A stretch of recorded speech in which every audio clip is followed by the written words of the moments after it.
Hello and welcome to the Second Row podcast. My name is Parker Cally, aka the Second Row. We are here to talk about all things Connacht and Irish rugby. And with me, as always, is Will Foley. How are you getting on, Will? I'm good. Good weekend for sports so far, I have to say. Lots of rugby, lots of golf, lots of So, everything. so much on. A good day to be like in by the fire for me with a head cold. Just gotta go. I'm just gonna not leave the house. I have a good excuse to just watch everything. I didn't have as good an excuse as you, but I still watched everything. Fair enough. There's a small bit of rugby news. I think with the World Cup looming in people's minds, people want to get back to their home nations. Courtney Laws is unretiring from international Yes. rugby. I'm like, cool, you went to France, you weren't retired. Yeah, in yeah. Pro D2. It's fine. And Faf, the clerk returns to the Cheetahs. Now that's an interesting one because does that signal that they might be a fifth South African team again? Yeah, this was my question around it because the Cheetahs is an interesting choice in that, right? Because at the moment, the Cheetahs only play in the Curry Cup. Not Yep. to say only, I know the Curry Cup is very important in South Africa, but it is not from a financial point of view in the same situation as the other teams playing in the URC and playing in the Challenge and Champions Cup. So yeah, I wonder with the potential of a Welsh province leaving or Welsh region leaving, do we have the Cheetahs being resurrected to kind of quote unquote full professional status, I suppose, in terms of being in a full professional league? As I believe the Curry Cup is semi pro. Yeah, I don't know. I'm not gonna lie. If you want to do a quick Google while I rant or talk, it's You vamp, and I vamp. will very quickly Google what the Curry Cup is in terms of professionalism. But no, I think it's an interesting shout. It does look like the Cheetahs are smart to position themselves as a team that could take that fifth spot, and signing like Faf is a good way to do that. And in all fairness, just to get that bit more respect in South African rugby, it's a good appointment for a team that want to do and be in bigger things and try and get involved in that conversation a bit more. Very good vamping there. The Curry Cup is professional. The players do get paid to play in it, but from what I can tell from a very very quick Google, it is quite a bit less than say The any of the super national, the yeah, URC teams, the URC or like any of the national players contract, get yeah. paid, basically contracted get paid. So it's I think I don't. It's hard to tell from the very quick Google I did if the regions and provinces that are playing in it outside of like the Bulls, the Sharks, the Lions, the Stormers are um if that's their only source of income, right? If that's their full time job in the way we think of professional versus semi pro in that sense. But they are all professional teams. You are all contracted players and all that sort of stuff. Yeah, So I still think Faf Clark being who he is, it's still an interesting choice. He's going to the Cheetahs. To me, that would indicate that either the Cheetahs have been asked to be prepared to come in as another South African province into the URC, I, or I think something is happening in that sense. I think they're putting themselves in the shop window. They are. Yeah, I remember them being in the URC. They're a very savvy outfit for a team that do work on a real shoestring budget compared to the other four South African teams. So to put themselves in the shop windows is a smart thing to do. yeah. Um, but let's get into the European action and heartbreak. Heartbreak this weekend for myself. Connacht losing 22-45. That first 10 minutes killed the game. Like, really, like it was just. Yeah, I don't know any. No team should survive three yellow cards, and Connacht in in the didn't first half. in the first Yeah, half. And the I literally put it out on social media like Connacht got mauled quite literally off the pitch. That yeah. Montpellier maul was just destructive. It took them way too long to get their hands around how to deal with it and how to combat it. And even then, they really didn't. Their main source of combating it was like stop giving away penalties, which they did tend to, but they did less of as the game went on. But the damage was done at that point. Yeah, and I think like you'll hear, and certainly it was on the commentary and stuff like that. You'll hear people kind of talking about that the yellow, certainly the first yellow was harsh, like literally first penalty on the maul in the 5 meters straight to the bin. And obviously, the second was a penalty try, so it's a little bit different. Um, I think I can understand that argument. I think the counterpoint I will always make in that situation is, yeah, but if you don't give away the penalty, then you do, like any penalty, you risk a card if you give it away a penalty, depending on the ref. You've put it in the ref's hands that they can also card you. So that's the way I would kind of look at it. I personally think a warning followed by a card is a better system rather than being literally the first penalty of the game being for like Connacht being straight bin when it wasn't a high tackle, like It was really. just it was fairly It, it, cynical, but it like was fairly cynical, but it was fairly pedestrian for a maul. yeah, but what would have saved Connacht is if that one was the penalty try. Like Yeah, what was the real difference between both infringements? Nothing. So I, why was yeah, one worth a try, one not? And that then suddenly saves you having two players in the bin for the guts of 10 minutes at the same time. yeah, and the argument at the time for the ref was there was a Montpellier player in the way on the first one, so it wasn't guaranteed to be a try. I was like, he was in the way because he was in a maul. That's Yeah. how mauls. That's how mauls work. Yes. The That's the player with rugby. the player at the ball is at the back of the maul. Otherwise, it's not a maul.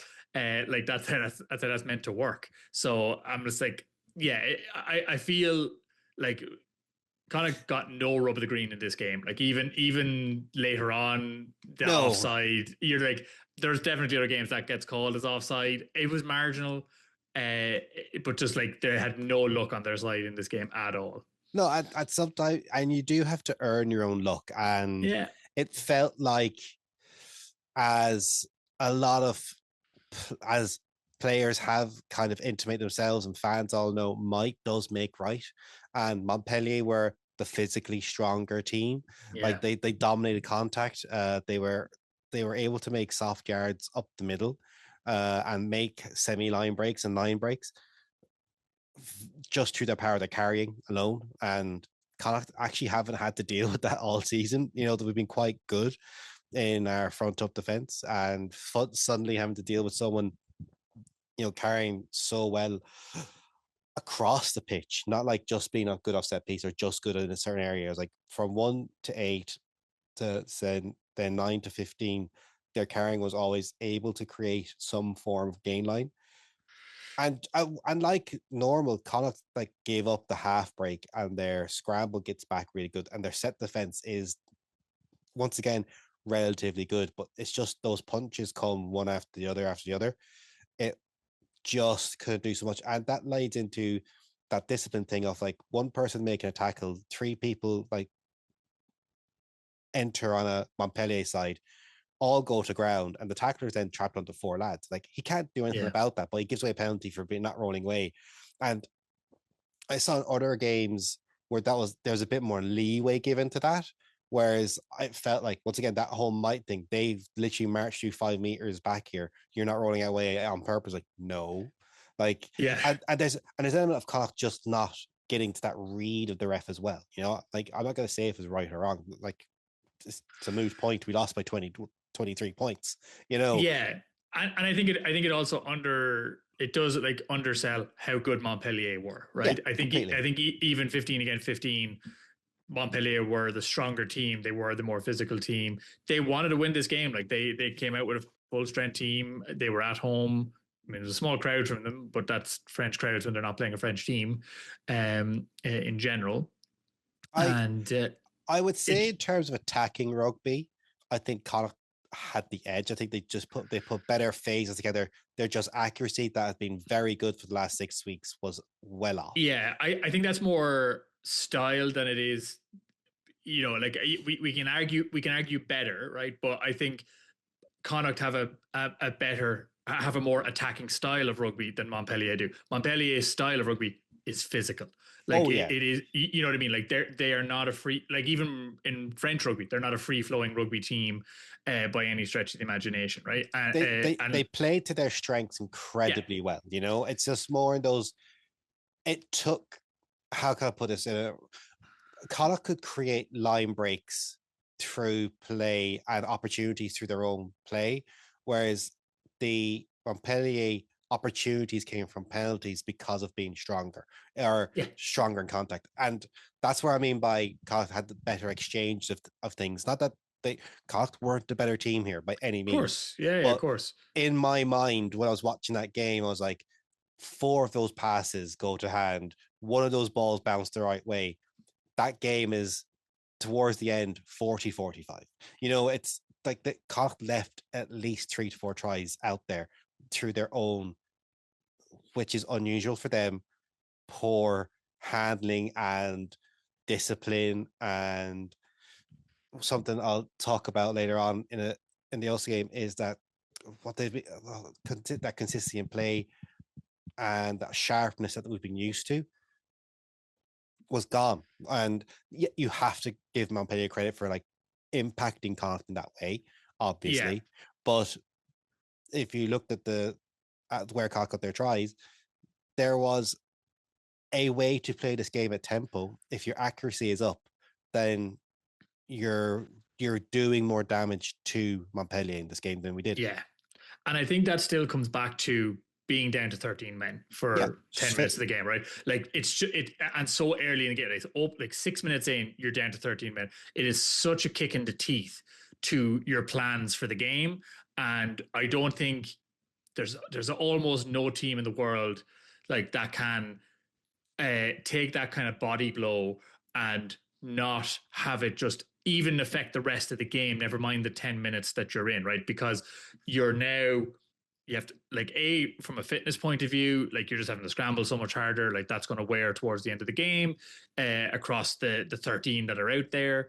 But even just in terms of like the decisions you then feel you have to make, whether you have to make them or not. Because I do think, like in my view, I thought Connacht managed that period about as well as you can manage that period, right? yeah. Like they let in 2 tries in that 10-minute period, where like it would have been very easy to let in 4. Like, and lots of teams would let in 4 in that period. They ran down that clock. Like obviously it was a penalty try, and then they let in another try. But it took a good 6 to 7 minutes for that second try to come in, right? So I felt, managed the clock about as well as they could. Pretty much all, I think all of Montpellier's points came during the yellow card periods in that first half. Like they did not score outside of Connacht missing players when they were 15 on 15. Now Connacht didn't score 15 on 15 either. They were down men when they scored. Yeah. So interesting in that sense. But I do think if those 2 yellows don't happen, Connacht if they get more of a foothold in that game where they survive some of that pressure and that power, the confidence kind of kicks in a bit. And then to your point, just like they settle in a bit, they're not trying to force the pass or those handling errors don't kick in. It's And a very, that's very different game. and that's kind of it. It's everything seemed forced because you're chasing. When you're chasing, Yeah. you really are in trouble. And Connacht, our team set up to chase. Like weirdly enough, the way they attack, Yeah. it's the accuracy then has to hold, and it just didn't hold. And on top of that, then they just forced offloads that weren't on, and Yeah. or that one extra pass that should that could have been taken into contact, and that on top of that, Connacht's usually good breakdown work was being literally counterhooked at times over by Montpellier. They're slowing the ball down really, really effectively Yeah. and legally, just Yeah. Just doing their job. just being pricks and doing really good work at the breakdown. And it just shows how important the basics are. I was so annoyed watching this game, mainly It's a because frustrating game. It is a frustrating game, I think, and because it's not one of those ones where you're like, I am disappointed Connacht lost. It's not even like a loss where they went, every single player played to the height of, but it didn't, the players gave all their effort, but didn't play to the height of their ability. And that's where effort versus ability comes in. And like, this isn't some moral loss here. Like they lost by 23 points, and it's the worst type of loss as well, because you're going over there to South Africa with a picture in refs' heads of you at the maul and the scrum. Against South African teams, especially in the lines, more so than the Stormers, really, that's where they're going to go after you. And it's a damaging type of loss in that sense. It's a quarter-final loss. You don't want to lose any game. Like you want to keep playing knockout rugby, especially when you're on a side of draw that had Zebra and Dragons waiting for you, to get to a final. It it was just so frustrating. And that's no disrespect to the Dragons. We lost the Dragons this season. You know what I mean? It's like I don't mean like we're a different team to them now. Montpellier, in my mind, should win this competition easily from here on out. Based on this performance, 100%. I agree with you there. Based I on think everything I saw of teams in the Challenge Cup this weekend, yes, I would agree. yeah, Like Montpellier are hands down the best yeah, Challenge Cup. and look like a team that are trying to win it. They're like, oh, Yeah, because they've won it twice already, three yeah, times. They've won it a couple they've of won it. times. Yeah, Yeah, yeah. like So like they go after it. I do want to challenge you on the damaging nature of this loss going down to South Africa, right? Because I would say, look, it is a loss in a quarterfinal, and that is always damaging. There's no doubt about it. But I think being down to 13 players, going like 3 yellow cards in a half, is it's incredibly rare, right? It does not yeah. happen very often in rugby, and it does provide not an excuse to say like, well, we didn't perform well, or like that, or like, but it does give you that outlier, like that was a weird game. That never happens. Okay, we need to make sure that never happens again, because we just put ourselves at the bottom of an Everest that was impossible to climb. No, I understand you You know what I mean? from Rather that than if they point of got just view. like, if they got muscled off if it was 15 against 15 and they got completely muscled off the ball for the whole game and lost the same way, 45-22, I think that would have been far more damaging than we actually had some good passages of play. We managed the time well. We did respond to the chaos well. Like I thought Bundy did a decent job throwing in the lineouts. Like, Oh and like, yeah, you know what I mean? Like fair juice him. That's not an easy thing to do no, under that pressure. And not like, at all. to be honest with you, arguably did better than when you had a hooker on the field and you missed 3 lineouts in a row. Yeah, the Like, you know lineouts what were I mean? killer as well. Just the Montpellier back row did a number on us. I think Yeah. especially was it Becogny, the number 7, or Camera? I can't remember who it was. Like was Yeah. able to just get up. He just making really good reads of where we're throwing the ball. Like you actually see it was Yeah. like that's going there. Just get up ahead, bang, done. A few times we went to the back. I did Just suggest to my father-in-law who was watching the game, he was like, maybe Bundy should throw it in again after the first 2 were missed. I was like, just I just think it was a good read. It wasn't the throw. Like that wasn't I know. anything technical, you know. No, but I meant in terms of like he'd be just harder to read, like Yeah, because they wouldn't know what he was going to throw necessarily. I Just know. to throw that down in. I think what I meant as well from that kind of going to South Africa, why it's a poor loss is the bench to give the impact that we've been used to. Like the last 4 weeks, we've been going, the bench come on, either consist or have brought up the level, or at least contain or came to a level. I think the subs alone were worth 4 penalties when they came on. Mm. And you just can't have that. You can't be leaking. You can't be adding to the problems, as a sub. And Yeah, but again, and I then you think have those kind of knocks and bumps and injuries that come against playing such a strong physical team before you then fly down on a 12-hour fly from France back to Ireland before you have to fly down to South Africa. And yeah, given, say, from that 23, 15 will fly, if not more. It's yeah. it's not just like it just because the maul got demolished or just because the scrum had its issues. I mean, there's lots of little things that when you compile them up, it's like it's it's almost really bad that we're going to South Africa next, and it's really good we're going to South Africa next. It's a kind of Yeah, I was gonna say, I think possibly you're catastrophizing. yeah, just a little bit, and I think you're underestimating, and maybe I'm overestimating Connacht at the moment, right? I would argue differently, right? So I think, look, a loss is never good. Being knocked out of a tournament is never good. It does singularly focus you, right? Like in that sense of like, okay, well, we got to go down and South African win. I think on the flip side, uh, going like playing against, again, no necessarily offensive, but say Dragons this weekend and hockey in them would not prepare you for a game against the Stormers.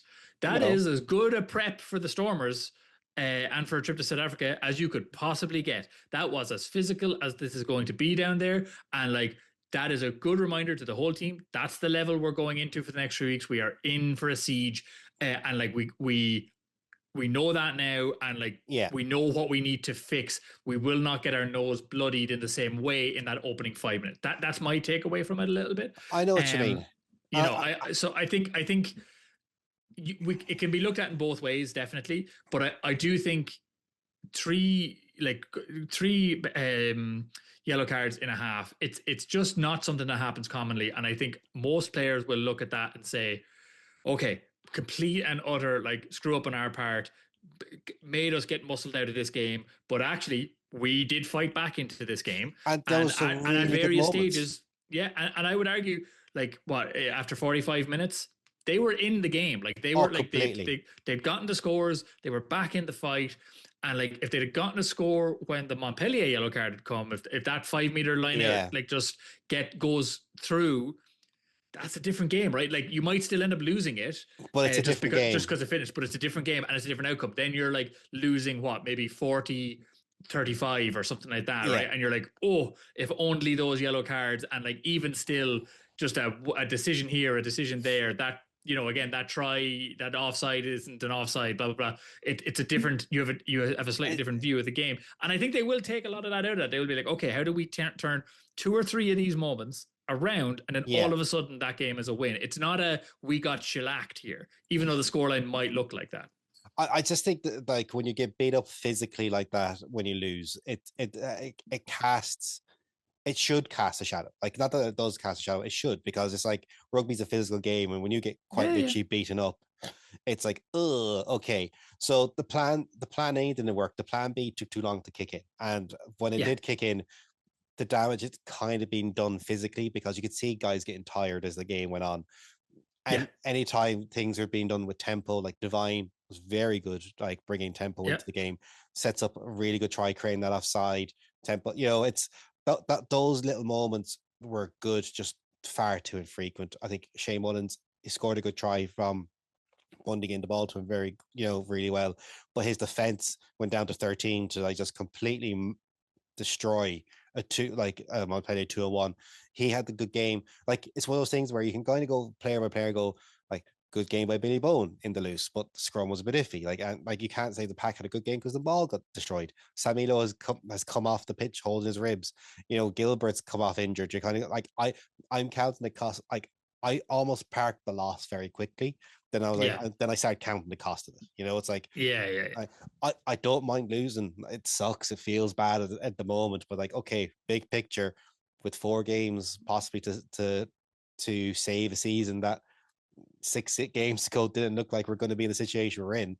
Um, what's the cost of that loss? Like if we'd won with those injuries, you kind of go, that's actually not that it's okay. You don't want those injuries or bumps or but bruises, you're in but a semi-final and you've got a good path to a final and all that kind of exactly. stuff. It Yeah, just it shapes the conversation yeah, afterwards and everything and but fundamentally it was poor discipline from being out muscled, yeah. across the game. I think it's the highest amount of penalties Connacht give away in a good few games. It was something like it was double digits. It feels like double Yeah, I digits. think it was double. I think it was double digits. Yeah, yeah. Feels like I think yeah, it was like 11 or 12 or something like 13. that. It was 13. 12. That was 12. Like, sorry, we gave it 12. Montpellier gave away 13. So it was just one of Yeah. those games where like penalties were rife. Just a lack of accuracy, and that would have just helped a whole lot more. Just say 5% more accurate at times. Mm. That would have just got cocked over the line, and the bench bringing energy, not adding to the woes, would have just Yeah, yeah. helped. And you kind of, and they're the main bits, really for me. Something I think Connacht can take from going into South Africa, like you said, but it's just frustrating. To be honest, Yeah. it's just very frustrating. I know, and it was a frustrating game to watch, I think, because any hope of kind of getting into the game got dashed very quickly, and really any hope of it being like a proper Yeah, contest, even with the fight back from Connacht, it just felt that the hill was too big to climb, and Montpellier were just going to keep them at arm's length, which they to a certain degree did, I would say. Again, I think a bit, as you say, a bit of accuracy, a bit of impact off the bench would have helped there. But look, it is what it is. Um, that's for sure. like we will know in retrospect next week how damaging it is or isn't in terms of the match down in South Africa. Uh, I am hopeful, barring injuries. I think if any of these injuries prove to be anything more than knocks and like just to a certain degree, like to me, Sam Gilbert coming off a little bit felt like an admittance of we're not winning this game. I know he was limping for like good few minutes Yeah, beforehand he came fair. off. There was a few times he was holding himself, Yeah, and then you had the situation where like guys who were starting, like Bolton was back on the wing, and you could kind of just tell he hadn't played rugby in a while when he got his yellow yeah, card. And it's no that's no offense to the lad that's not giving out about him. It's like, oh, you haven't played a match in a while. You've been chucked into a very high end game, and yeah, he doesn't make that. If he was playing last week, he doesn't make that tackle. yeah, yeah, He's yeah. up in the line. He reads a bit earlier, and that's the problem. We're going to have guys coming in who are a bit colder to make up for these guys, because Connacht have been quite consistent in their 23 selections over the last while.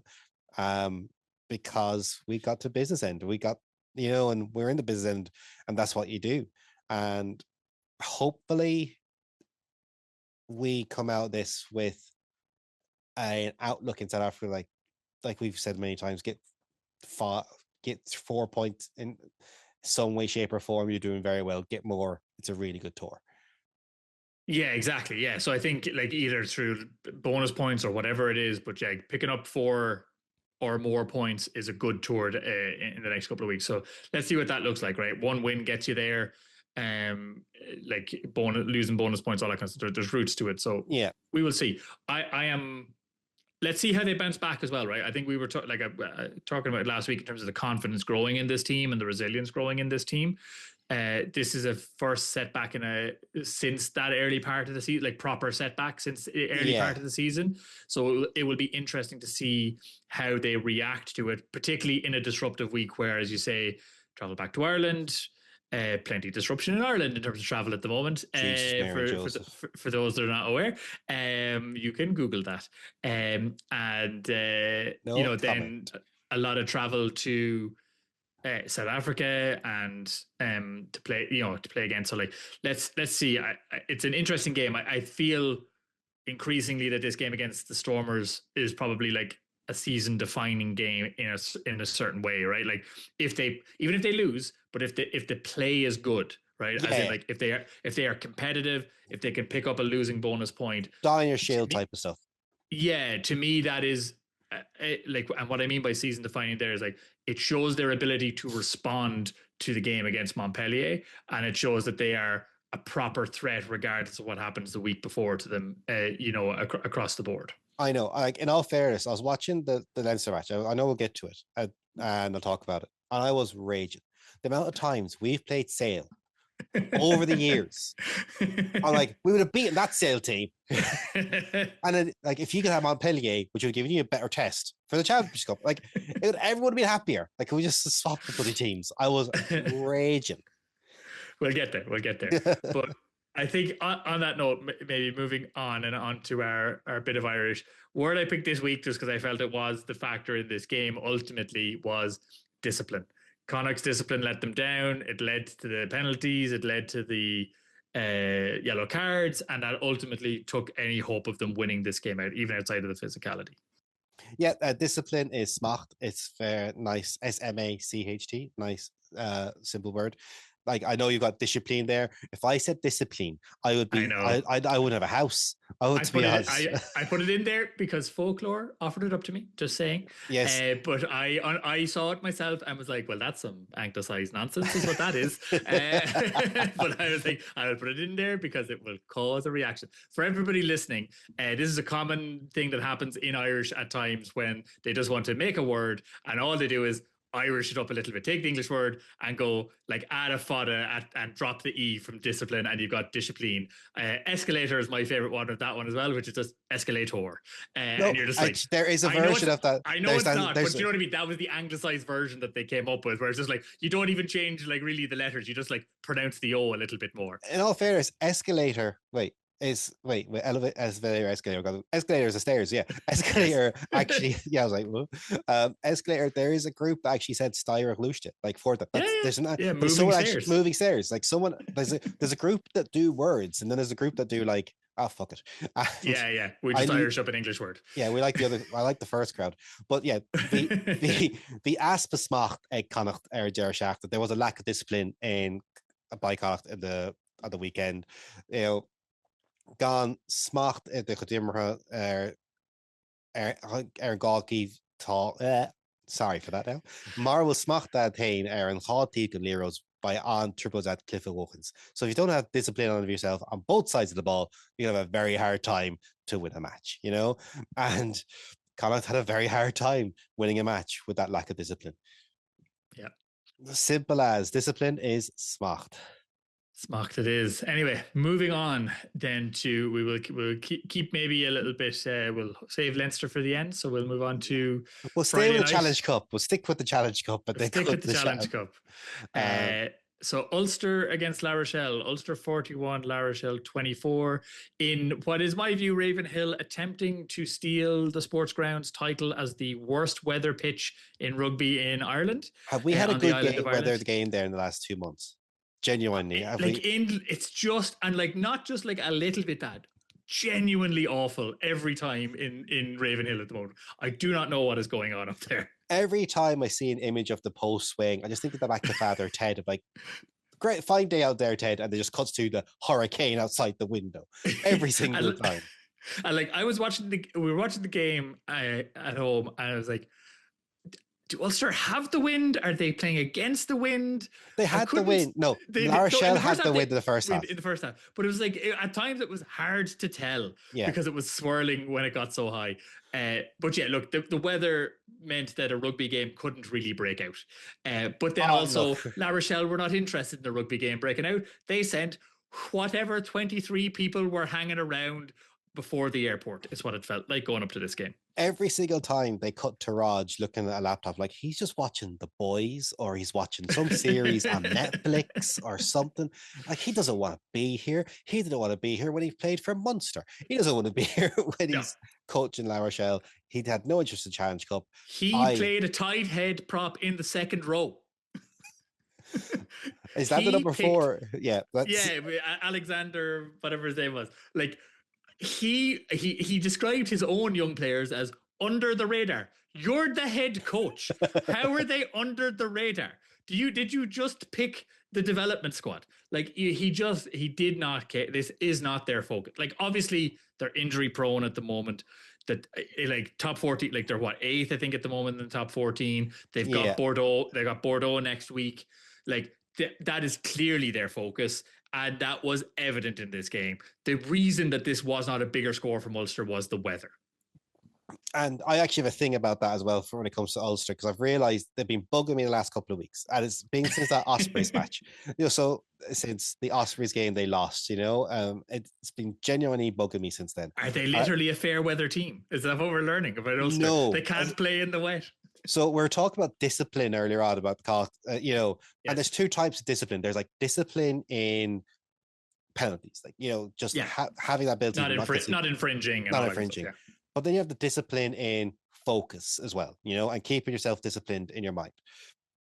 Last year, the year before last, Connacht score a try, get the ball at the restart, and suddenly they've conceded a try again because that's what Connacht would do. They had a lack of discipline in those moments. Ulster, of the last 5 weeks, have scored a try in the first 5 minutes again. Cool, we've won the game. Yeah. And just sat back, and that's what happened. They scored a stupidly easy try because the La Rochelle didn't care. Yeah, because literally it's a little peel off the back out to in line.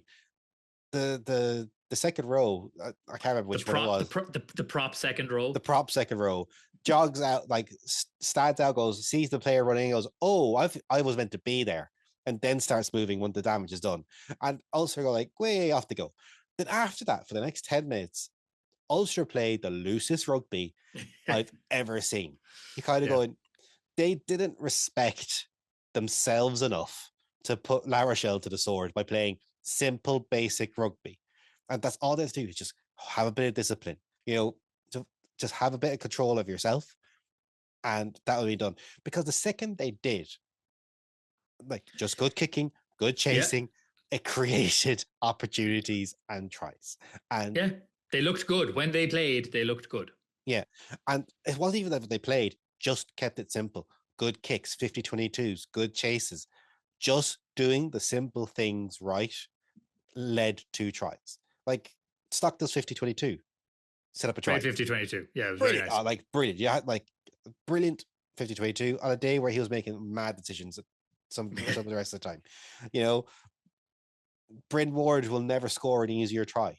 You know, No, yeah. don't get me wrong, but what got the ball in his hands? Good straight running and decent passing. Just There was nothing yeah, fancy just about it. no, Just the simple stuff done right when you're against a team who have no interest in being there. The second you get loose, you invite them into the game, and yeah, that happened with all La Rochelle's points. Like just, I just couldn't, just and that's what's bugged me. It's like this composure, their ability to switch off. Like they're composed in the moment when they're in an attack, but they switch from on to off in a game rapidly, and it's and and that's it's a what's big cost cliff, them. right? When Yeah, they drop hard. I think is probably is kind of your point, right? So like on the restarts and stuff like that, they often just lose that focus after a score, or even not even doesn't even have to be a full restart, but like after a score, but even just like in a could be set like a penalty, piece. Yeah, set piece, like penalty turnover kind of situation or something like that. Um, like this is a thing that will absolutely punish them come the end of the season yeah, because they will come up against like better teams that will punish like Montpellier being a good example of that, who just will like absolutely like batter them physically in those yeah. situations, and like create opportunity. So like it's they need to kind of like it's keeping that focus all the It's time. it's It's an felt like a interesting trend. challenge for them. It's felt like a Yeah. trend. Like genuinely, it has felt like a trend. And that Is this the vertigo, right? We talked about this earlier on in the season, but the vertigo, and I just mean maybe not vertigo, but like the momentum, that kind of wobbly run down the hill sort of thing of like they're is this not, catching up to them again. where it's just like, okay, we're starting to feel ourselves a little bit, feel like we're good, a good team that can and will win these games. But like the little bit of hubris that brings in makes you drop focus a little bit, or just you're thinking too far ahead. You're not focused on the moment in front of you, and sort of like you were saying earlier, almost not respecting the opponent Could in front of you. be. I don't know because I got like Ulster conceded a try at the last minute. I got very annoyed as a Connacht fan about that. You know, like Yeah. I would have been so annoyed if that was a Connacht in the same situation. You know, because there's no need. You know, Yeah. they just why why give this La Rochelle team the try? Why not give yourselves the energy? And that's where I come from. You see Connacht like winning those defensive turnovers at minute 78, and you Mm. see the energy it brings coming off the pitch. You're winning the game on your terms.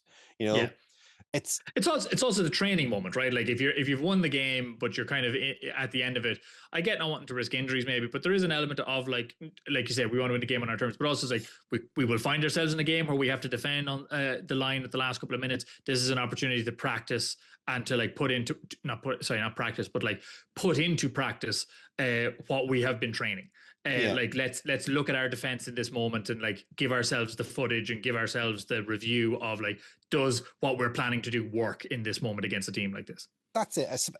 It and it kind of comes down to you go from that and you kind of step back. Then is that a work rate issue? Because a lot of the penalties that Ulster are trying to go for is breakdown penalties. They have so many people trying to get over the ball, but their Yeah. tackler isn't rolling out the way, and they have opportunity to roll out the way. It's not like it's the ones Yeah. where Like four to players have fall on top of you, you know. Whereas they're kind of going, oh no, I'm getting caught. You know, it's stuff like that, and it all feeds into itself where they've got to this point doing what they're doing and they've done some really good stuff. And maybe when the weather gets better and it's a drier track and all that type of stuff, that will kick back in again. And hopefully for them it does. Great. You know, like I don't actually want them to lose matches or anything like that, you know. no. But it's just so frustrating to watch where I'm kind of going, they're playing really well. And I've been trying to figure out why they're losing those matches or why they're Yeah. being Why they're making them harder on themselves and then teams into it and stuff. Yeah. I think and for me, it's a like I said, that composure throughout a game and that switching off is just that floor in a game because their ceiling in a game is very high, but Yeah. their floor in a game is also rather low. And again, like you will have like obviously other teams and other coaches who are analyzing the game far more than we are, who will spot these things, right, and be like, okay, yeah, they're going to score a try, but they will also give us opportunities. So if we can stop the former, they will give us the latter, and we will then win the game easy, right? And like again, teams with strong defenses in particular will be like, no, we can hold them out. Like we can stop them getting over the line, and then on a restart catch them, or in that Yeah. moment where their focus drops, catch them, and then what are they going to do? It's not even that whole thing of, if they score, we score. It's more, all right, if we stop them having a fast start, where do they go to next? Yeah. What's plan B? What's plan B? And that's kind of it. And I'm not saying Ulster fans should be worried by any means, but that for me is where the alarm bells should kind of be not ringing, Yeah. but like this is where these are the rough edges of these But I think, these Ulster wins are. yeah, and I think in terms of a worry, like the worry is more the like if they want to win the URC this year or the Challenge Cup, they're going to have to fix this problem, right? Yeah, Because they'll come up against the Stormers or Glasgow or Leinster or whoever, like some of the top teams who have been in this situation before, right? And the reason I single out those teams is just like the ones that have been in finals, the ones yeah, that like will be there to just win the game and will win it dirty, even if it's like 3-6.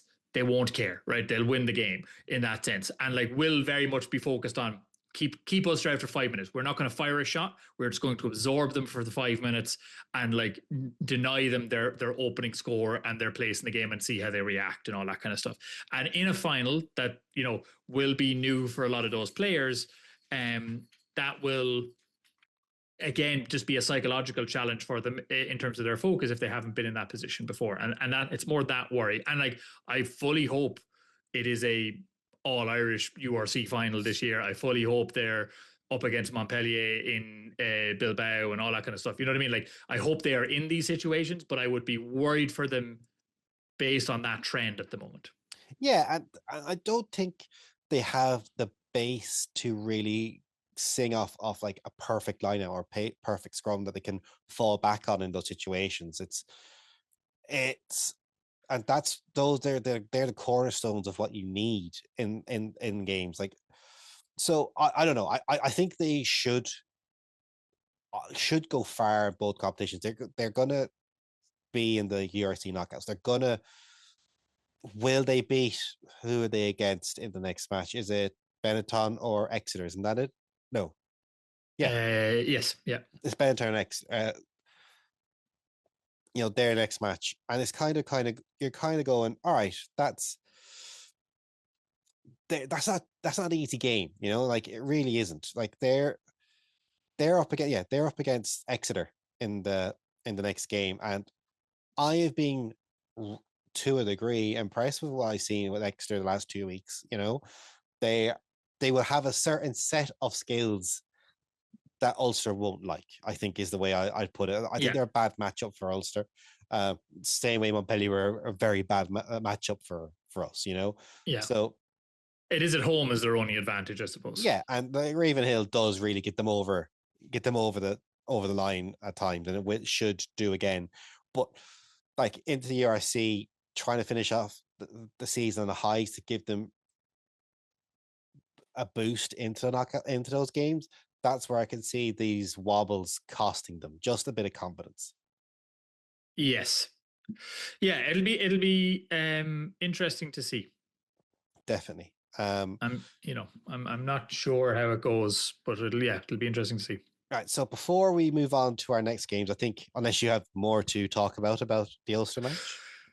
Nope, I do not. So before we go on, hit that subscribe button if you are listening on podcast, anywhere you listen to your podcast, or on YouTube if you're watching us at the moment. Don't forget to follow us everywhere on social media. Leave a comment, like, subscribe, give us feedback, get involved. Our podcast is your podcast, so please get involved, and we'll get you involved in the podcast as well. So, how can Leinster win 43-13 and still look bad? It's 2 weeks in a row of Leinster making a game incredibly hard on themselves for absolutely no reason whatsoever. Just the amount of handling errors, like it was. I was at the game, and at one point, and there was kind of chat, and like somebody, I can't remember who it was like, it's kind of tough game. I was like, it's not a tough game. We're making it a tough game. It's a very easy game. Sale did not fire a shot in the first half. Sales like approach to the game was very obvious. They aimed to contain Leinster every single time. They just kicked the ball away. They like the only time they got into, I think even the Leinster half, definitely 22 was, I think there was one missed tackle that led to a line break, and then a couple of kicks into the backfield that just were well placed by George Ford, and they got the opportunity to run up into territory in that sense. Otherwise, they did literally nothing. That they just pinned back constantly. Leinster had any time they saw the white of the 22, just decided to knock the ball on for fun. Like they could not string 4 passes together, 3 passes together. Anytime they strung at least 3 passes together, they got over the line. They like passed the gain line and almost scored a try. Yeah. So like it was just made life so unbelievably difficult in that first half. And especially when Leinster are a quite off-ball team. They don't want the ball, So like having a No, team kick the ball to you all the time, like so kick it back. And what did they do at that time? Well, I only decided just would never like as a winger, like he's not a winger. He's not our best center at the moment. And like, because in his position as a like as in on the pitch as a winger, half of those times that he got possession, he should have been kicking them, and he wasn't kicking them. And it was very frustrating to watch. I'd Sale for like the first 20 minutes went, we're going to kick the ball to the Leinster back 3, and we're going to kick it to each of them individually. And they went, Yes. okay, we've got nothing from Keenan, we've got We nothing from O'Brien. From He's like, we've had a contest with Ione. All right, so we're going to keep kicking the ball to Keenan. It's like, oh my God. Like they were even smart about some of this stuff, Sale. Like just... But it was just very, that first half in particular was just very, and like I will say that Sale looked out on their feet after about 30 minutes. They looked exhausted after about 30 minutes. And you're just like, guys, they're exhausted. They're not able to actually play with ball in hand. They're kicking it back to you so that you can kick it back to them and win the contest because Hugo Keenan was playing great and Tommy O'Brien was playing great. So like you had 2 good options as runners to go chase after the ball. Why have we not got 15 tries in this half? Why are we making it so hard on ourselves? 2 weeks, and like this is 2 weeks in a row where we have made it hard on ourselves in different ways. Like this was a different way we made it hard on ourselves than the last day. Is it a player or coaching thing? Because this is where and I mean this genuinely, is the warm-up not good enough to like get players switched on mentally to play a game of professional rugby? Because that's the big thing. Because if you're starting so slow, and I would say Leinster have got away with it because they were playing Edinburgh and Sale the last 2 weeks. Yes. But the second, like we've just said, Ulster like start fast. Like Ulster won't give you those opportunities next, So that's that's the problem. Like Leinster aren't set up to start well at the moment. They don't seem to be, because the last 2 weeks has been, that's been a really weird first 40 minutes. Second half, okay, we've just blown them away. Like kind of going, why do we need to watch 40 minutes of rugby to like put on these signals of what to do and how to change things and what people need to come on and do this and do that and that, all these type of things. And it's really weird how it does take 40 minutes, how there's no one able to input those notes on the pitch, because there are breaks. There are enough times to kind of just go like give 3 pieces of information or 1 piece of information and change something. But there's also good enough players on the pitch that they should be able to react as well, right? Yeah. Like, you know what I mean? That they're able to see what's in front of them and be like, oh, okay, we just need to not knock the ball on. It was just really, really weird. It's such an odd game, which had some really good moments, as well. Like the tries that Leinster scored were great, and they were fantastic. And Tommy O'Brien still continues to be one of the best players this season for Leinster and is like, again, such a threat both on and off the ball. Like you like Brian Baird came back, played well, coming back as well. I felt. There's the pass he gave. Wait, was it Conan gave him the pass? Or I keep forgetting. Did he give the pass to Conan? He gave the pass to Conan. Yeah. Like everyone who's an underage rugby should watch that, because that's how you do. Like I said it about another try last week. Like 2-on-1s are very difficult, but when you do, but they're very simple, and it's all about just making one defender turn in a small bit, because that's all it was. It wasn't a lot, but just is enough to make them gives Colan the space to dot down the corner, and it's a really impressive thing. Like I think Sheehan playing 80 minutes, like in the back row for some of it as well, was incredible. Like Yep. he's found that international top quality, possible World Player of the Year form again, type of stuff. Like he's up at that level, and that try at the end that Osborne scored is that try we were talking about last week, where it's pressure, pressure, pressure. You make a mistake, we're going to kill you. And that's Yeah. It's also emblematic, I think, of the game where some absolutely fabulous play and then literally stumbled over the line because he tripped over his own feet to get it down. But yeah, I know what you mean. It's I just like, yeah, that feels right. It's like wonderful, and then stumble, stumble, stumble. Okay, managed to dot it down. Great, we won the game. I'm contractually not allowed to give out about anyone from Nace, given my wife anymore. So ever. Yeah. And look, Jamie Osborne, I thought had a good game, right? Like, yeah, very good, yeah. I'm being facetious in that sense. I think, look, the only place that Sale looked dominant was the scrum. Leinster's prop situation being as bad as is, like, all credit to Jerry Kerr, but like he was playing in the AIL last year, and like 78 minutes, like, and played 78 minutes in a Champions Cup quarterfinal. I know people will say, yeah, against Sale, still professional setup guy, and Sale have their own prop crisis and stuff like that as well, and all that. But still, like, fair dues to him. He did as well, I think, as you could expect a guy. Yeah, in that scenario, and it was an area that Sale targeted even when Usna was on the pitch. Like he gave away 2 scrum penalties and got injured. Yeah. I think Kerr coming on, I genuinely thought it was Silimani the back of the head at one point. Was like, wait, what? Like just that he's got a head of a Silimani on him somehow. How he's got the tape wrapped around his head or something. It's the propping crisis is something that Leinster if Leinster want to win things, I'm wondering where there's a medical joker coming in, or when Porter's back at the very least. I think he's 2 weeks away or 1. Like, well, he was back last week and then he took another knock, right? So yeah, I think it's another 2 weeks or something. Yeah. So suddenly, they'll wrap him in cotton wool now till the semis. Anyway. Yeah, but so, is Kerr the only fit prop currently in Leinster? At Loosehead, yeah, I think so. Yeah. So like that's a real worry kind of going forward. Like you can't have just one prop. No, you stereotypically need at least 2. You do need 2 props. So yeah, that'd be a worry, because that's a crisis for the season. Like having your first, second, third, fourth choice props all injured, and you've got someone in from not even from the academy, from the AIL, and in fairness, he's very good, and he got the call up like at the start of the season and stuff like that. Like he's not somebody who was brought in because of the injury crisis, so to speak, like in that sense. But like it's his second game for Leinster ever, right? And like obviously was in the academy at one point, but was playing AIL a year ago, which is amateur rugby, And like he didn't let himself down by any means. He didn't let the team down. So like I think they're all good things, And it's more just emblematic of the crisis. It's not on him as a player. I thought he did as well as he could. Like it's just you are going to the depths of the player pool, and like he had to play 78 minutes because Usnov had picked up an injury, basically. So like now, how bad is that injury for Usnov? Who's playing against Ulster? Like, is he on the bench again? Is Kerr on the bench again? Is there anybody else there? Like what's the story? Like, that's the challenge now.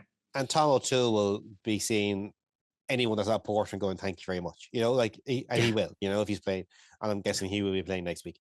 But it's hard to glean anything from this game again, that Leinster were so inaccurate without the ball that the first half, not that it doesn't mean anything, it's was just really bad. Just and all you can learn is like, how do Leinster start faster? That's the main thing they need to take away from this. I also really wanted to shout out that moment for Tommy O'Brien, because I just loved it so much. It was his turnover when he just let the player Superman fly over the ruck. Yeah. And you see it every game where it's just clever rugby. It's just like, it is. You're going to make a tit of yourself and I'm going to let you. Every single game, players do what Tommy O'Brien does, is they put the hands down and then pull back and go, he went off his feet. And like, no, I'm not giving that a penalty. Nowhere has ever given that away a penalty. He's the first person I've ever seen gone like, no ruckus formed, and just stepped over and grabbed the ball. Like it was so smart. I love it. I love seeing someone use their brain in those situations and not just give out to the ref. Like it Yeah, thought it was very, very good. But that was like a very rare highlight of the first half, to be honest. yeah. But at the end of the day, six tries? It's 6 tries, 40, like won by 30 points. Like, to a certain degree, it's Leinster vote, right? Like Leinster won by 30 points, scored 6 tries, and we're giving out about them. yeah. This feels very like Leinster's last couple of seasons. Look, I would say I don't think Leinster winning the Champions Cup this year. I think there's not a zero chance that they make a final purely based on the look at the draw, right? Like the fact that Toulouse and Bordeaux ended up on that side of the draw in particular. Um, you know, Toulon doing us a favor by giving us now the semi final at home. That'll All be of a these things, tough game. but that's going to be a hard game. I like Toulon. I wouldn't put it past Toulon to put one over on us. We'll see how we are, particularly with the scrum crisis that's there now, right? Yeah. So like, let's see what that's like in a couple of weeks in terms of what the players are there. But I wouldn't put it past Leinster getting to a final. I am very nervous of getting utterly embarrassed by Bordeaux in a final. The way Leinster are playing at the moment, like getting properly like 50-12 in a final. It's more the problem the game will be over by halftime because Leinster starting so slow and so poor. That's actually what I mean. the problem. That's what I mean. Like it'd be 28-5 at halftime kind of thing. Like, and Leinster against better teams aren't scoring 30 points at the moment in the second half, even if they play their best rugby. Now you could have another, famous. Who knows? Anything can happen. Blah blah blah. The usual kind of thing. But based on current form, not at all. Not at all. It's not looking like it's going to happen. No, but so an annoying 43-13 win for Leinster. Let's finish off our week. Women's Six Nations started. It was the toughest of all openings for the Irish women, losing to England 33-12 in a packed out Twickenham. 77,000. Another record broken in women's rugby. It's great. It's genuinely great to see, and it just such a shame that Ireland did a Leinster, to be honest, and started so slow, and were so inaccurate in a lot of what they did because they had some good attack passages and they did, had a lot of the ball, but the lack of commitment at their own breakdown was just frightening. Like England were kind of going, thanks, we'll have the ball back. Because I wouldn't say England started particularly strong either. Like, by England standards, and I felt they were poor in that first half. They got a fair bit of help in that first half as well. Like they didn't need Ireland to start slow. Given some of the I've said it never gave out about RF, but Jesus H Christ, that tap and go that was given as a re-go, that's poor. That's just poor. It's just look, you don't see that happen for a reason. So that's the stuff that under 14 refs do, because this is the first time you're playing at this like a game with 15 aside, or under 13 refs. You don't do it on an international game in a Six Nations game. Yeah, you know what I mean. It's just so poor, but like England didn't need that help because they were so powerful. Like their maul was scary. We've gone through like what Connacht went through, and like Ireland for that first half had the exact same issues. England's setup was so good, they were so well connected, they were able to get around. I will ask you. Sorry, keep going. No, go on. They were able to like break around the sides a lot and like really edge, just overpower Ireland, because that's the whole thing of. What surprised me is they were mauling some from so far back as well. Like in the half, Ireland were just giving them ball, which is so weird. Like there are some tactical things. I was like, why are we giving England such cheap ball at the halfway line? I understand being prepped from all and 5 meters away, but don't do it from at the halfway line. That's just, especially with the not straight crooked throws not being a scrum.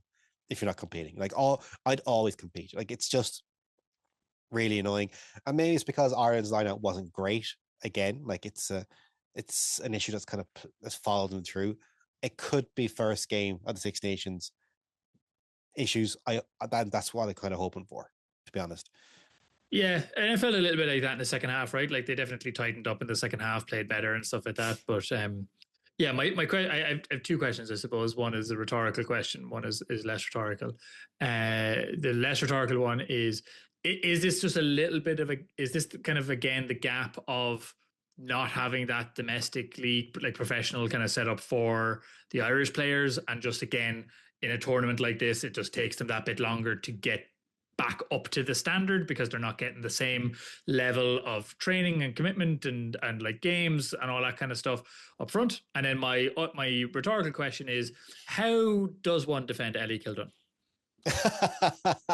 Ellie, same as Billy Barry with a landmine, possibly. Like, but I think she could Just dance around the landmine anyway, so it'll be fine. yeah, She's an incredible player. Like, it's one of those things. I brought the team I was coaching last year down to Cork, and they all fawned over her. Fawned over her. yeah, It was like reasonable. she's a superstar. Like, she's a genuine superstar, and she is a joy to watch. And sadly, you got to watch her against your team once a year. Yeah, yeah, Um, in terms of that the that professionalism thing, for me, no, I don't think it's an excuse because they've been together for 2 weeks. Like it's the professionalism is in a sense where, unlike say the Irish men's setup, where all the players who are being selected are all playing in Ireland, are almost like on constant WhatsApp groups of what's expected. You almost feel like they're doing those mini camps have gone actually that were there. Like, so this group, the women's group, were brought together in the new year around January. They did a week. This was expected of you, and they've had 2 weeks together since. I'm like, okay, that's effectively what the men get. Maybe did they do a week in between? I can't remember, but they gotta get but the men also like half the men's team train together every week in yeah in Leinster, Leinster and and then there and like again seven of the team train in Ulster together, and but like five or six, I was it off the squad, off the full squad, about 60% are from Challenge Cup teams, 40% come from the PWR. So if you went off just the Challenge Cup teams, you should be able to have a bit more cohesion about you. You know what I mean? And they're all training the same game plan from the like off the Irish team. They're all training the same style. It's that's not an excuse for the team not getting the best out of a quite fast back three. Like that's the excuse. I don't. It's just a slow start. It's a professional is an excuse in the abstract. In the there, it's still coming. This Irish group are improving year on year. You can see the steps that have been made are making improvements. You can quite literally see that year on year, especially against England. 3 years ago, this Ireland team lost by 78 points. 2 years ago, it was 44 points. This year, it's 21 points. There's a quite clear line of like, we're getting better. Next year, if you went by that, we're drawing or losing by score. And it's a tight game in Ireland. That's actually a very good return in a very short amount of time on a professional setup. And and you're coming up against a group that are quite literally trying to fine tune every year. Whereas Ireland are trying to, like, can we jump 5 steps up this ladder every yeah, year? yeah. It's light years they're trying to move. Yeah, not meters. Like yeah, Yeah, and that's the difference. So, but don't get me wrong, like England are a top quality team, and when they come and play and they play powerful, it's really hard to live with. Like everything they did, like I feel like power was I say overpowered, like even stripping the ball out of Irish arms way too often. Like I always being stripped in contact really annoys me when I'm watching a team because it's just you haven't that they haven't cared about the ball, but once you made contact, you haven't done everything to get to the ground as quickly as possible. It's once you're being tackled and you haven't dominated the tackle, get to ground. Don't give those opportunities, and that stuff will come with more games. But yeah, it's just a frustrating game to watch because I think there was an opportunity there to do more against this English team because they were really not on form. yeah, definitely. And I think I think like I would agree with you in the professionalism piece in terms of the this is the early mover advantage that England have by going professional sooner than pretty much every other country, certainly in the Six Nations, and they're very much at this current time reaping the benefits of that. They also just, again, bigger playing pool, same things that apply in the men's, right? That will always kind of keep them competitive from that point of view. The I think like sometimes when we think about the professionalism here as well, it's important to keep the men's team in context of the professionalism as well, right? Like professional comes in what, 97 to rugby in general. Six Nations starts in 2000. Ireland like get their first win in 2009. So like 9 years into the Six Nations. But even prior to that, the last time we'd won was 1985 in terms of the Five Nations. And even at 2009, like it's another 5 years till we win it again. And it's really then in 2014 when the kind of Irish dominance, let's say, or like being a true top tier, we expect or we are looking to be winning the Six Nations every year, kind of starts from that period in that kind of Joe Schmidt era. That's only 10 years ago, right? Yeah. And that is 14, 15, 16 years into professionalism for Irish rugby in that sense. So we're not even in professionalism, true full professionalism for the women's game. For women's game in Ireland at the moment, right? So they are always playing with half a deck at the moment. So I think like I mentioned those not to like say they shouldn't be trying to beat England, they 100% should be, but they are playing against like with half the cards, right? They're just they don't have that same opportunity. It's a stacked deck in that sense in England's favor. I think England will be disappointed in their performance in that game. You know, they did enough to win. They did enough to get their bonus point. That's really all they need to do. But like they will look at this being like in a similar way of like every year that gap is getting smaller. We're letting this team think that they can beat us, and that like if they just tighten up their game and like again the men's team know this against the All Blacks. You just gotta break through once, and then that shatters the illusion that this team is unbeatable. Currently, this team is unbeatable. They have won 34 games in a row and have not lost in over 3 years. They are an unbeatable team. Like no two ways about it. So I think again, Ireland did very well here. That second half was a draw, right? Yeah. Now England had the game arguably won, but like it's a draw of the second half. That is something in and of itself to hold England out when they're like they held them out to what, the 58th, 60th minute longer even to get the fourth try. Yeah, I think Ireland played well, you know, like in that second half. They tightened up a whole lot more, you know. Yeah. The subs came on, made real impact, and kind of that's what you want, you know. It's so rare to say that, you know, you want your subs to make impact. It's so rare a team, it doesn't happen anymore. But that's, you know, that's what happened here. It's the subs came on. Anna McGann coming on as a sub, got a try. Maybe she should have started. She's like, she gets on the ball a bit more than say Bevan Parsons does in general. She does that. That Shane Jennings, that Tommy O'Brien, that Balakoon running around the pitch looking for work type stuff a whole lot more than anyone else. Yeah, like so it's all that type of stuff. And the try they scored were, unlike last year, worked. So if you were down in Cork, that was a kick through, and that was a bit of luck, but there was like they kicked the ball down the pitch. It was a one-on-one race. Ireland won. Whereas this, it was Anna McGann was at the end of a maul. Like, well, the maul did all the work, and Anna McGann dots down at the end of it. And Erin King was there after some good pressure when they built phases, and it was some good work, you know.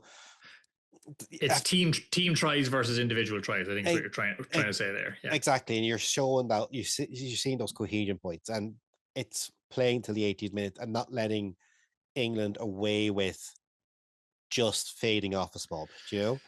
Yeah, not putting the heads down when the game is kind of, you know, out of reach and stuff like that. When that fourth try goes over, for example, and stuff like that, like not putting the heads down and being like, oh well, look, that's the game, and let them run in 2 or 3 more tries and make it look like a 50-point game when it wasn't for 60 minutes of it. And the defensive output was fairly good. You know, you can't say it was great. You conceded 33 points, but they are showing more year on year. I think that's what you have to just say is this Irish team are growing year on year on year on year on year.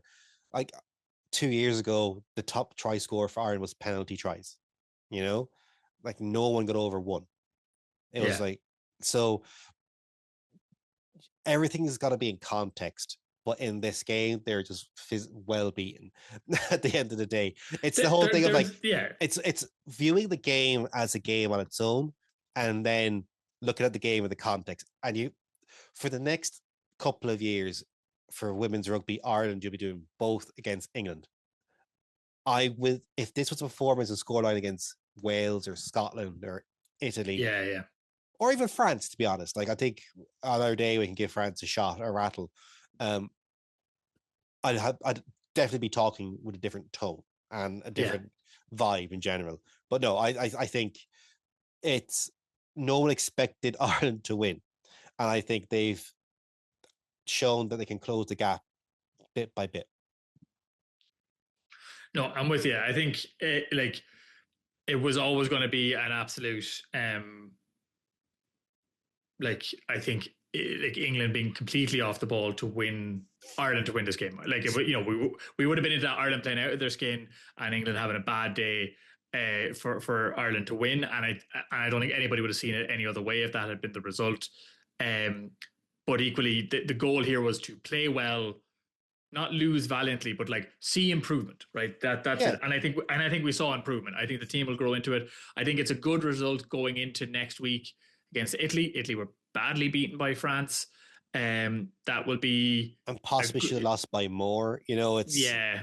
So like they're in a good position now coming into that game against Italy in the sports ground to like get a good win there and like yeah. build a bit of momentum. And I genuinely hope that's a sellout. You know, like I know the Yeah, can stand effectively sold out. I'm pretty sure, but everywhere should be full for next weekend.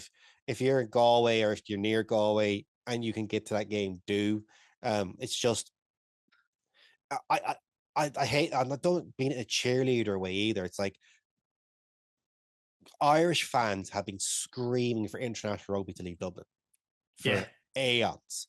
yeah, Here's yeah, not. Here it is. Here is international rugby in Galway. Get there. Like stop giving out. You're not getting these opportunities. It's there. yeah, You yeah, know, and then in 10 years' time, you can't give out when it's not again. You know, like it's like you can't have it both ways. Well, they gave it to you and you didn't show up. You know, I would yeah. favor Ireland to win that match personally. It's I would agree.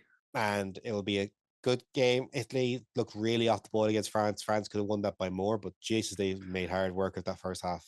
Yeah, and look again, it's a much changed French team, right? Like there's a lot of changes to it. So like again, probably a little bit of teeth and pain settling into the game and stuff like that. But like that second half, ooh, that's chastening for Italy, right? So it'll be interesting to see what Italy team shows up in Galway, Yeah, from that point of view. But it's also great to have an international game coming to Galway, right? Like that's it. I'm many years gone by, there's no way this game would have come to Galway. It would have absolutely gone to Cork or would have gone to Limerick. It wouldn't have even. It might have gone to Belfast, but it definitely wouldn't have gone to Galway. So this is great. Like as well in terms of this. Again, the evidence of the XCOM and money coming into the IRFU outside of Dublin and into Connacht and all that kind of stuff. It's great. and yeah, I think I'm all for games being played around Ireland. It's even for the men's national 100%. team. It needs to happen a bit more often. You know, it's and this year building up to the Aviva, like starting Dexcom, Yeah. going up to Ravenhill, then going to Aviva. It should build a support because if you're in Galway, you might go to the and they win. I say you're looking at the Aviva going, actually, I'm going to go there. You know, and Yeah. Yeah. we both have tickets for that game. You know, like Yeah. so like we're both going to the Aviva match. You know, I wouldn't miss it, especially I'm now this side of the country. If I was in Galway, I would have missed the one in Galway either. To be You're honest, inside the pale. You got to go. Uh, I'd go to the one in Dexcom if I was there. You know, if I could make it, but it doesn't. no, It's it's not it's feasible at the it's. moment. I think yeah, like getting rugby into other parts of the country is a way to grow the game, right?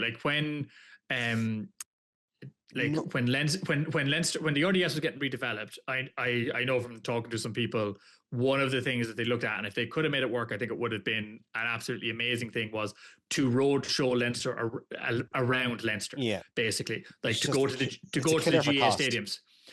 And it was actually the cost wasn't the big factor in it. They were like because they from my understanding, they're essentially losing money in the Aviva every week anyway because if they open most of the stadium and it's far too big, so like there's a fee that they like, and I know the IRFU are helping out with all of that kind of stuff, but It's all like the same money. it's all the same money, but it lines on the balance sheet or whatever. But Leinster Rugby were very like clear on going to Kilkenny, going to Wexford Park, going to Laois, going to Kildare, like going to these grounds that are 10,000, 12,000 seater stadiums that they were likely to sell them out in weeks that they wouldn't otherwise sell them out, that they would generate a lot of interest and create a better connection. They've often pushed that message of being like a 12 county, there's 12 counties in Leinster, if anybody who doesn't know, team and not being a Dublin team. That would have been the route to do it. My understanding, it wasn't so much cost, it was logistics. It was just like trying to do the prep for the week and all that kind of stuff was just going to be a nightmare because it essentially meant every game would be an away game, bar the one they'd play in Dublin and stuff like that. And I was just like, this is going to be an absolute nightmare to just logistically organize, and that's why they abandoned it as a plan. I think the game in McHale Park had the game in McHale Park had that issue. It's the screens, it's the vendors, it's the match day experience as well. It's the TV crews being able to get set up. It's all of that. Like there's just a ton. Like there's a ton of as you get the nice notion and then actually try to put it in practice becomes really complicated. For a one-off game, it's a little bit easier. But it is great that the IRFU is doing it with the women's rugby at the moment and moving them around the country and trying to build that connection with fans outside of Dublin and trying to build that momentum to being able to sell out the Aviva and stuff like that for Ireland games in the same way. And they've gone like to that old school of the under 21s playing beforehand. It's like you get, it's all the type of stuff. It's learning from the early days of freshism in the men's game and kind of going, what can we take that works? And I want them to focus on that works bit. I don't want them to take everything from the men's game. I don't think that's the right way to go about it. Agreed. But if they can take the bits that work, great, and move on and get on. So effectively, if you are in and around Galway next week at 22-6 and you're not in the Dexcom or the sports ground, because I'm not like being banned from going in there anytime soon, be there and support this Irish team, not because they deserve support because they're a women's rugby team, because they're the Irish rugby team in a competition. Support them, and that's the end. And you'll probably see a win. You'll probably see a win, which is always fun. It's that type of stuff. It's don't go there because they're women. Go there because it's Ireland. It's the national team in a serious competition. 100%. That's kind of it. The only other game next week we haven't kind of mentioned is Munster are playing away to Benetton, and we will talk about that next week.